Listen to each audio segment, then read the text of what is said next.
Bonjour, aujourd'hui c'est mercredi et je suis heureux de te retrouver dans Prière inspirée. Comme chaque mercredi, on partage ensemble sur un livre de la Bible. Et alors aujourd'hui, nous sommes rendus dans le livre le plus court de la Bible, qui est le livre, est-ce que tu sais ce que c'est ? C'est le livre d'Abdias. Le livre d'Abdias ne fait que 21 versets. Il est structuré en deux parties, comme d'ailleurs plusieurs livres prophétiques. La première partie avec une prophétie qui est partagée donc du jugement d'Édom, et la deuxième partie, la promesse de restauration pour Israël.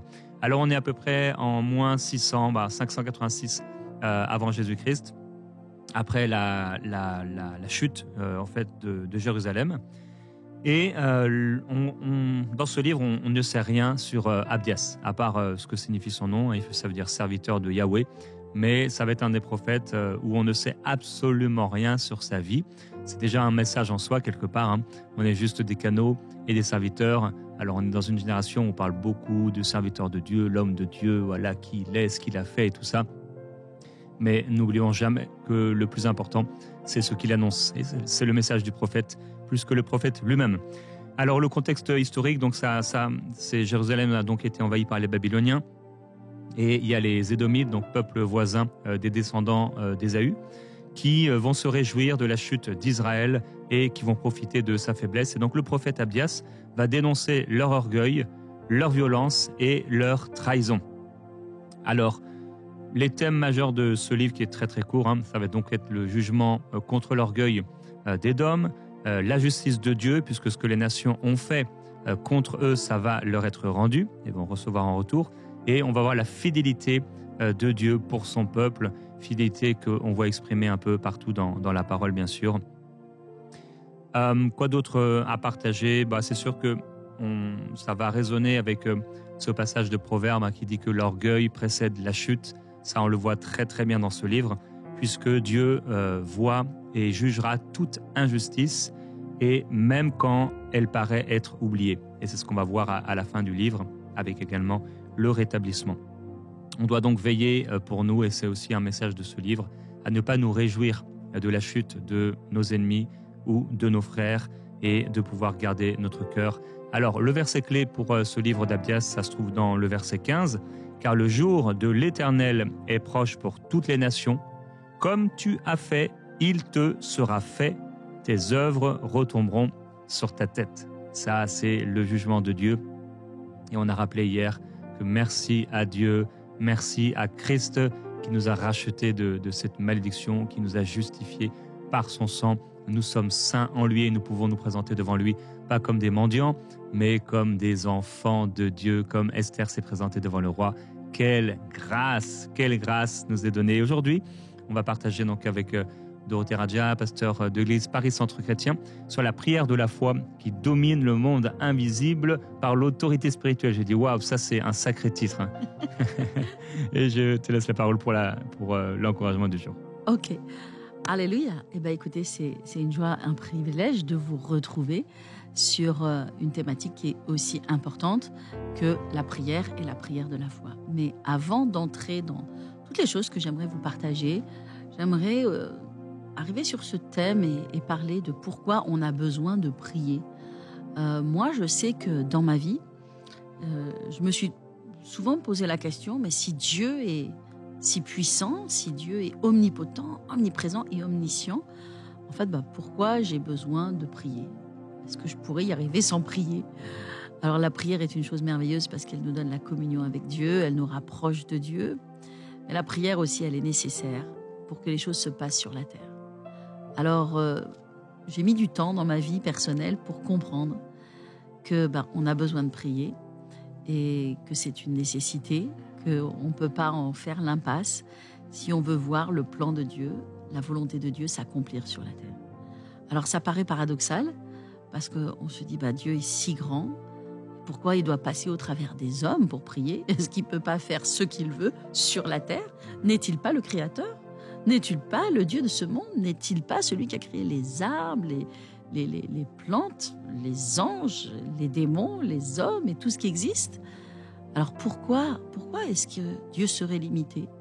Puis c'est une question aussi que se posent beaucoup les gens qui ne connaissent pas Dieu. Dans ce monde, les gens, ils lèvent le doigt contre Dieu, parfois même le poing contre Dieu, et puis ils disent si Dieu existe, alors pourquoi il y a des famines, pourquoi il y a des enfants qui meurent et qui n'ont pas à manger, pourquoi tellement de douleur, tellement de souffrance? Je pense que c'est vraiment une question qui doit être éclairée dans nos cœurs et dans nos vies, et pour nous-mêmes en tant qu'enfants de Dieu, mais aussi pour le monde qui a besoin d'avoir des réponses. Alors, tout vient à la Genèse, on retourne dans la parole de Dieu, on retourne au commencement des choses, qui va nous expliquer un petit peu ce qui s'est passé et qui va nous permettre de comprendre pourquoi la prière est si importante et pourquoi on a besoin d'avoir des prières inspirées. Alléluia, alléluia. Et Dieu veut nous inspirer des prières puissantes, amen, pour que ce monde change. Et vraiment, on peut dire qu'au travers des siècles, il y a des choses qui se sont passées dans ce monde parce que la prière des chrétiens était faible, parce que la prière de l'Église était faible. Quand on voit des guerres qui se passent, quand on voit ce qui s'est passé dans la Seconde Guerre mondiale et que l'ennemi a pu prendre du terrain et faire des choses si terribles, souvent c'est parce que l'Église ne priait pas, le corps de Christ ne priait pas, n'avait plus cette révélation de la prière. Alors on retourne dans Genèse ensemble, on retourne comment le monde a été créé et puis cette autorité que Dieu a donnée à Adam et il l'a mis dans ce jardin magnifique en Éden, puis il lui a donné la domination et l'autorité sur toute chose.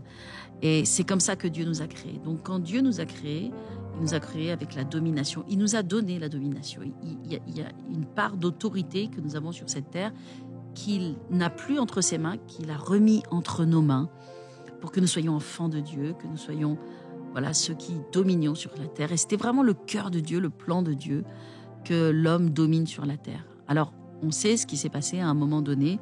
Dieu avait donné des indications très précises. Il avait dit, vous pouvez tout faire. Vous avez la latitude de tout faire. Il y a une chose, mes enfants, il ne faut pas le faire. Et il ne l'a pas dit comme une punition, comme un interdit pour nous empêcher, mais il savait que c'était pour nous protéger.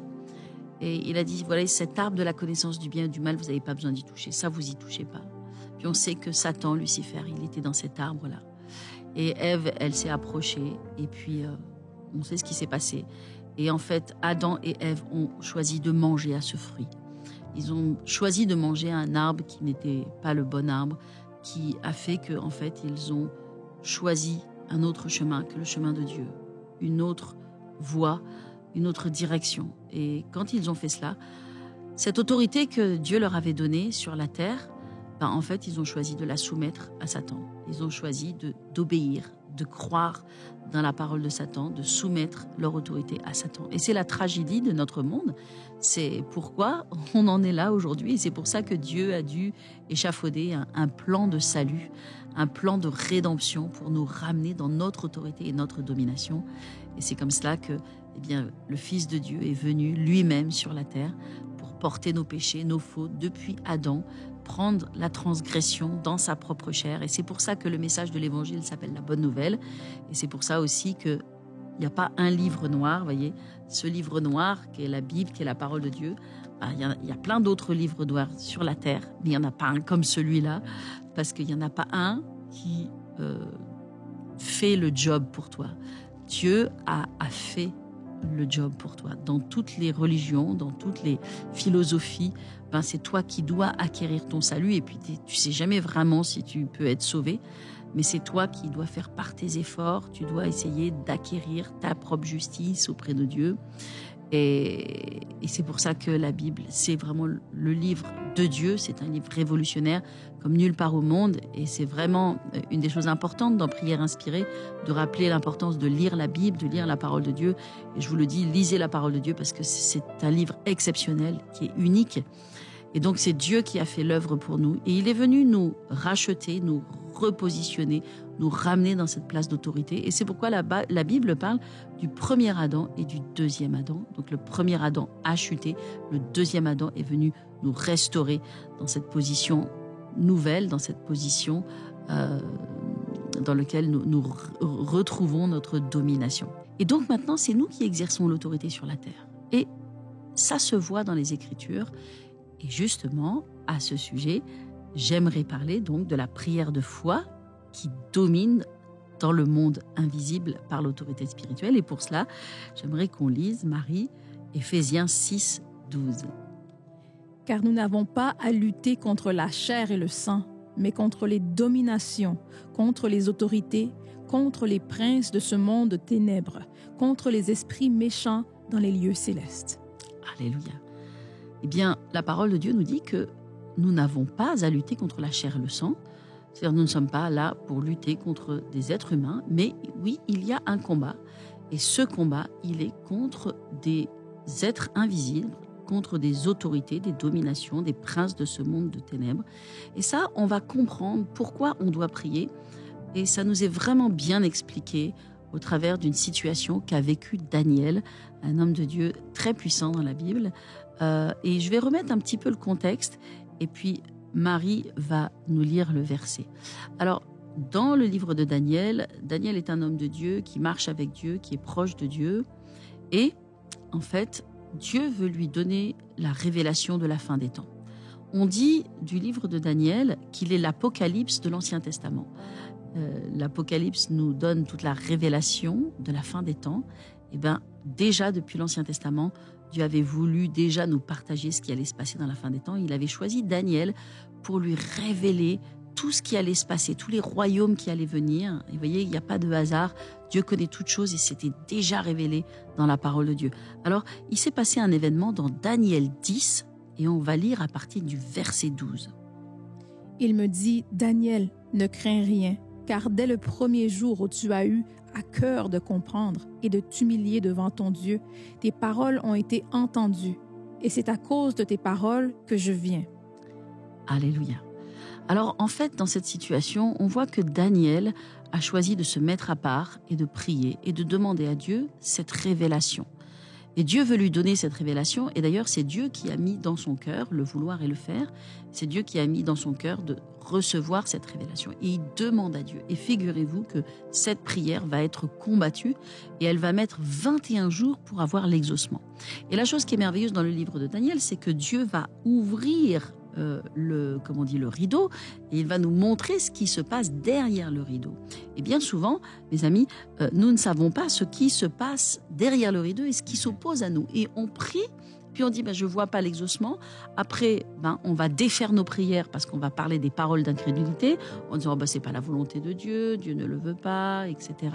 Et on est en train, par nos paroles, de défaire parce qu'on doit rester dans notre position de foi. Daniel n'a pas confesser quoi que ce soit qui allait annuler sa prière. Il n'a pas dit de paroles négatives. Il est resté 21 jours dans la même position de foi à attendre. Possiblement, il ne comprenait pas pourquoi il devait attendre si longtemps. Ça a mis 21 jours, mais au bout de 21 jours, la réponse est venue. Et là, on a la révélation de pourquoi il a fallu attendre 21 jours. Il a fallu attendre 21 jours parce que Dieu du ciel a envoyé un ange vers Daniel pour lui envoyer sa réponse. Mais dans le deuxième ciel, il y a eu une opposition démoniaque. L'ennemi s'est littéralement opposé à la réponse. Et on se dit, mais comment c'est possible que l'ennemi s'oppose à la réponse ? Oui, l'ennemi a une autorité sur la terre. Et cette autorité, elle a été donnée par Adam. Et donc, il exerce cette autorité. Et c'est pour ça que nous, qui avons maintenant l'autorité de Christ, qui est une autorité supérieure à celle de Satan, nous devons exercer notre autorité sur l'ennemi. Et si nous ne l'exerçons pas, l'ennemi va profiter. Alors, l'ennemi profite des gens du monde, parce que les gens du monde qui ne connaissent pas Christ n'ont pas la révélation des choses spirituelles, mais il peut profiter aussi des enfants de Dieu et tirer avantage sur eux de leur manque de connaissance et de leur manque de prière et de leur manque de persévérance dans la foi, parce qu'ils ne discernent pas le monde spirituel et ils vont penser ce sont des choses naturelles, c'est mon mari, c'est ma femme, c'est mes enfants, c'est mon employeur, c'est la crise économique, c'est les situations, c'est les maladies qui existent dans ce monde, et ne pas prendre autorité, ne pas voir ce qu'il y a derrière le rideau, comme on dit, et donc s'abandonner à des paroles d'incrédulité et laisser l'ennemi prendre l'avantage. Alors, l'ennemi voudrait que tu dises ces paroles d'incrédulité, que tu ne tiennes pas sur ta position de foi, pour que finalement, tu n'aies pas tes victoires. Alors, toi, ta position à toi de foi, ça va être de comprendre qu'il peut y avoir de la résistance dans le monde spirituel, mais continue à prier, parce que maintenant, Dieu n'est pas souverain sur la terre dans le sens où il va agir en fonction de tes prières. Et donc, parce que tu vas continuer à prier, eh bien, il va envoyer ce que toi tu demandes. Donc, la Bible dit, à tes résolutions répondent le succès. C'est-à-dire, à ce que tu vas demander, ce que tu vas tenir dans la foi, Dieu va te l'envoyer, mais il ne va pas l'envoyer de sa suprême autorité, il va l'envoyer parce que c'est toi qui es souverain sur la terre, c'est toi maintenant qui as autorité dans ce monde, sur cette terre, et c'est à toi donc de manifester l'autorité en Jésus-Christ. Alléluia. Gloire à Dieu. Amen. Encourageant. Amen. Vraiment encourageant. Gloire à Dieu. Alléluia. Seigneur, on te remercie. J'aimerais qu'on puisse louer le Seigneur là où tu es. Tu as entendu ces paroles. Je crois que c'est un beau moment pour louer le Seigneur. Le remercier pour l'autorité, pour le positionnement, pour ce qu'il a fait pour toi. Alors, joins-toi à nous dans ce chant et élève ta voix vers le Seigneur. Ton nom est le plus grand, ton nom est tout puissant, ton nom est au-dessus de tout. Puissance, autorité, royaume et dignité, ton nom est au-dessus de tout. Ton nom est le plus grand, ton nom est tout puissant, ton nom est au-dessus de tout. Puissance, autorité, royaume et dignité, ton nom est au-dessus de tout. Et ton nom est le plus grand, ton nom est tout puissant, ton nom est au-dessus de tout. Puissance, autorité, royaume et dignité, ton nom est au-dessus de tout. Et les anges acclament que tu es saint, l'univers proclame que tu es saint, tu es glorifié, Dieu très saint, à jamais tu es saint. Tout ton peuple crie que tu es saint, toi le roi des rois. Tu es saint, Dieu d'éternité. Tu es saint, à jamais tu es saint. À jamais tu es saint. Tu es saint. Puissance au-dessus de tout, au-dessus de tout. Oui, ton nom s'élève au-dessus de tout, au-dessus de tout. Ton nom s'élève, Jésus. Père, je veux prier pour quelqu'un qui se trouve dans un combat spirituel. Ça fait longtemps que ça dure. Même quelqu'un a dit, ça fait trop longtemps, c'est trop long. Seigneur, pourquoi? Père, là où il y a des blocages, où il y a des choses qui prennent du temps, on veut regarder à l'invisible. On veut regarder à toi. On refuse de regarder seulement aux choses de la terre, aux circonstances de la terre. Je prie pour quelqu'un qu'au nom de Jésus-Christ, son esprit qui fait un avec le tien puisse capter ta pensée et l'amener dans son âme, dans les profondeurs de son âme. Père, je prie qu'au nom de Jésus, tu introduises, tu amènes dans le cœur, dans l'âme de cette personne la révélation de son autorité, la révélation du Christ, la révélation de sa victoire, la révélation de ta parole, la révélation du triomphe de la foi. Père, je prie au nom de Jésus afin que tu ouvres les yeux spirituels pour nous faire comprendre, qu'on puisse saisir et qu'on puisse voir ce qui nous appartient, ce qui nous a été donné, ce qui nous a été rendu. Jésus-Christ, je te loue, je te glorifie, Jésus-Christ, parce que des choses qui avaient été volées sont ramenées à la maison. Dans le nom de Jésus, il y a des choses qui sont ramenées à la maison. Oui, le Seigneur te le dit. Ça va être rendu. Ça va être redonné. Les injustices vont être réglées.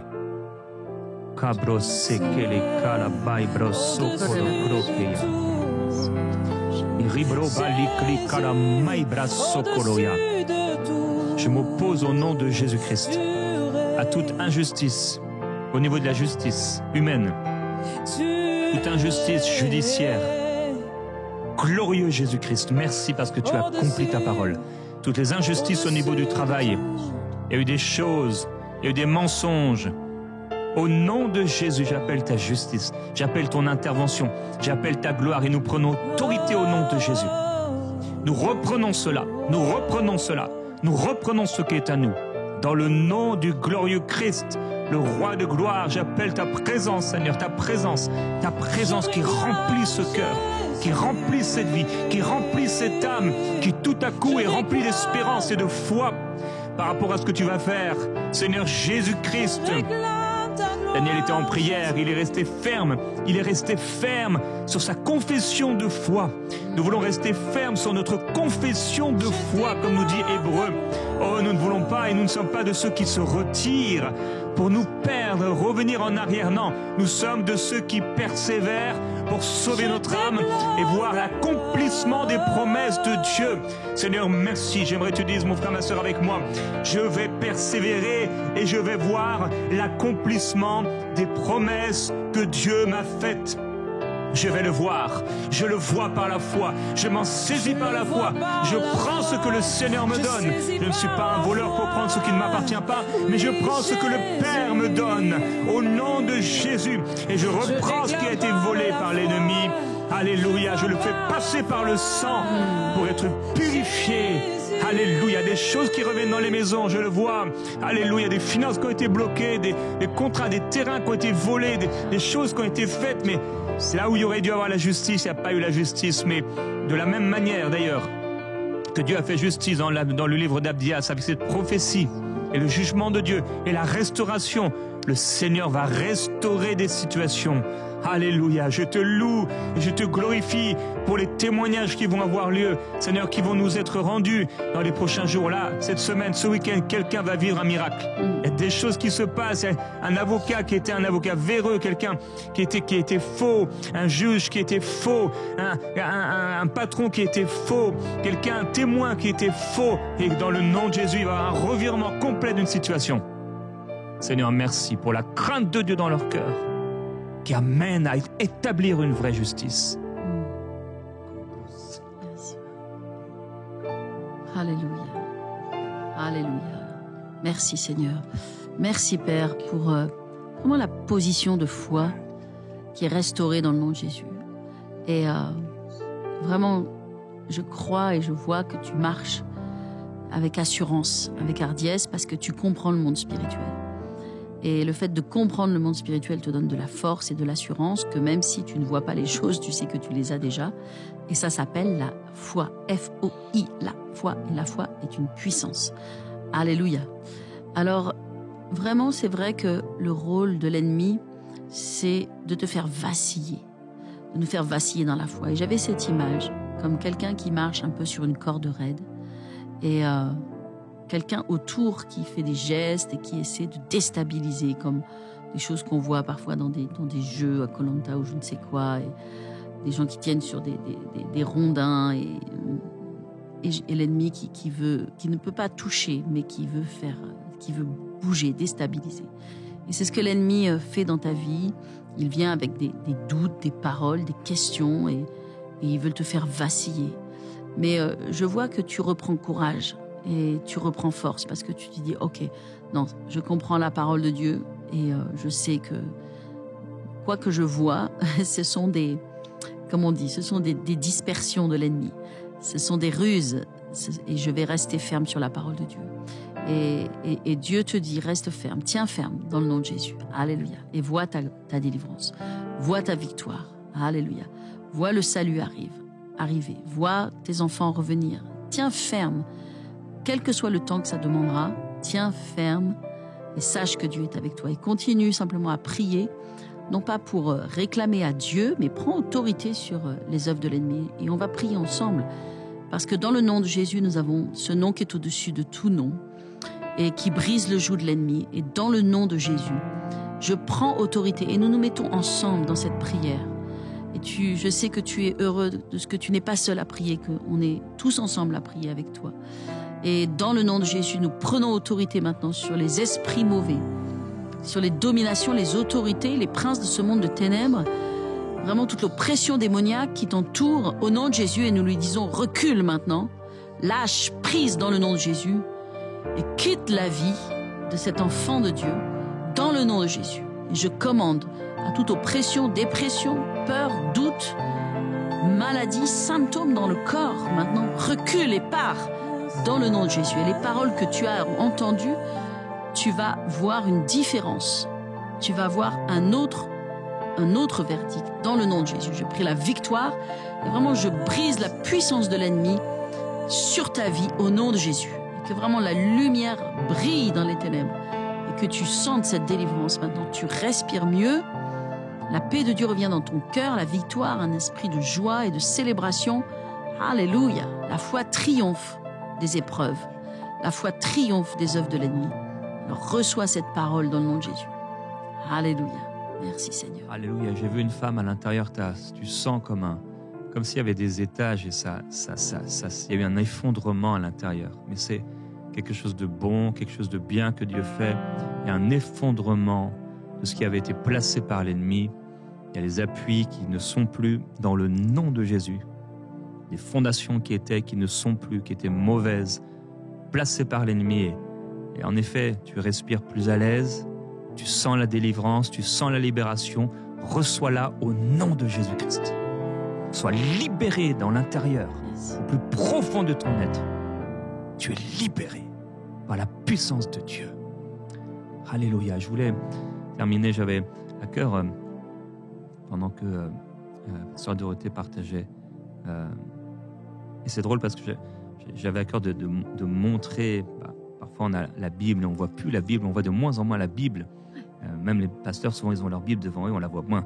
De montrer ma Bible, et en fait, quelques secondes après, tu vas montrer ta Bible, et tu vas parler de l'importance de lire la Bible. Et je crois que vraiment le Seigneur veut parler à quelqu'un et encourager quelqu'un à pouvoir lire la Bible. Et je crois particulièrement aussi à des personnes qui ne connaissent pas encore Jésus-Christ de façon personnelle. Je veux t'encourager à pouvoir lire cette Bible. Ouvre la Bible, n'aie pas peur. Il y a certainement une musulmane qui écoute, n'aie pas peur. Procure-toi une Bible.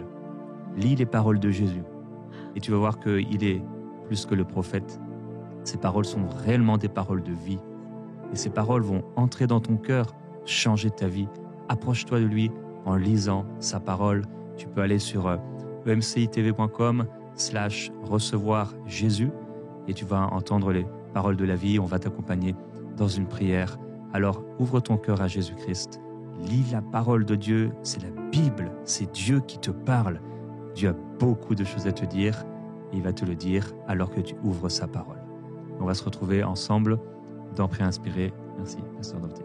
Merci.